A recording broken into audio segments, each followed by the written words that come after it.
Larutan elektrolit adalah larutan yang dapat menghantarkan listrik. Larutan non-elektrolit adalah larutan yang tidak dapat menghantarkan listrik. Menurut teori ion Arrhenius, pertama, larutan elektrolit adalah zat yang mengandung atau dapat terion. Sedangkan yang kedua, larutan non-elektrolit adalah zat yang tidak mengandung atau tidak dapat terion. Ionisasi adalah proses turunannya sesuatu larutan menjadi molekul-molekul ion pembentuknya. Sedangkan derajat ionisasi adalah derajat yang menunjukkan tingkat kesempurnaan ionisasi. Larutan elektrolit dapat bersifat elektrolit kuat dan elektrolit lemah. Senyawa yang tergolong larutan elektrolit kuat yang pertama adalah golongan asam kuat dan basa kuat. Asam kuat itu seperti HNO3, HClO4, H2SO4. Sedangkan basa kuat NaOH dan KOH. Yang kedua, garam dari asam kuat basa kuat. Contohnya NaCl dan NaBr. Gitu. Perbedaan larutan elektrolit kuat dan lemah. Elektrolit kuat itu berupa asam kuat atau basa kuat atau garam dari asam-asam kuat. Molaritasnya besar, jumlah ionnya banyak, nyala lampunya terang, banyak berbentuk gelembung. Sedangkan elektrolit lemah itu mayoritasnya kecil, jumlah ionnya juga kecil. Itu nyala lampunya redup, itu sedikitnya berbentuknya gelembung. C. Larutan non-elektrolit.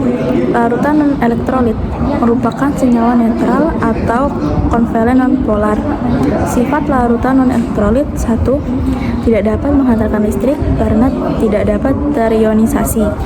2. Memiliki derajat ionisasi A sama dengan 0 atau tidak terion.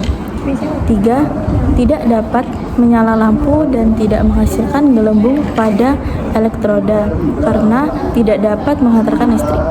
Persamaan reaksi ionisasi. Persamaan reaksi ionisasi adalah persamaan reaksi yang menjelaskan proses ionisasi larutan elektrolit. Reaksi ionisasi elektrolit kuat merupakan reaksi searah karena zat terioin sempurna A sama dengan 1. Contoh reaksi ionisasi asam klorida HCl aquos bereaksi H+ aquos ditambah Cl- aquos.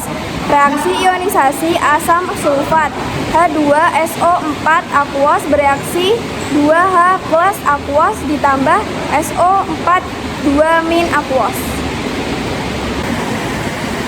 Pencemaran lingkungan. Parameter pencemaran air didasarkan atas sifat air sebagai larutan elektrolit.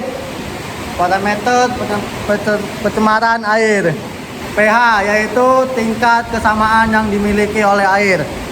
DO yaitu jumlah oksigen yang terlarut dalam air. BOD yaitu jumlah oksigen yang dibutuhkan makhluk hidup dalam air untuk hidup. BOD yaitu jumlah oksigen yang dibutuhkan untuk melakukan reaksi kimia dalam air. BOD dan COD yang tinggi akan menurunkan nilai DO. TDS yaitu jumlah zat terlarut dalam air. Air yang baik adalah air yang memiliki pH sekitar 7, netral. DO yang tinggi, BOD, COD, dan TDS yang rendah. Air yang buruk adalah air yang memiliki pH kurang dari 7, asam, atau pH lebih dari 7, basa. DO yang rendah, BOD, COD, dan TDS yang tinggi.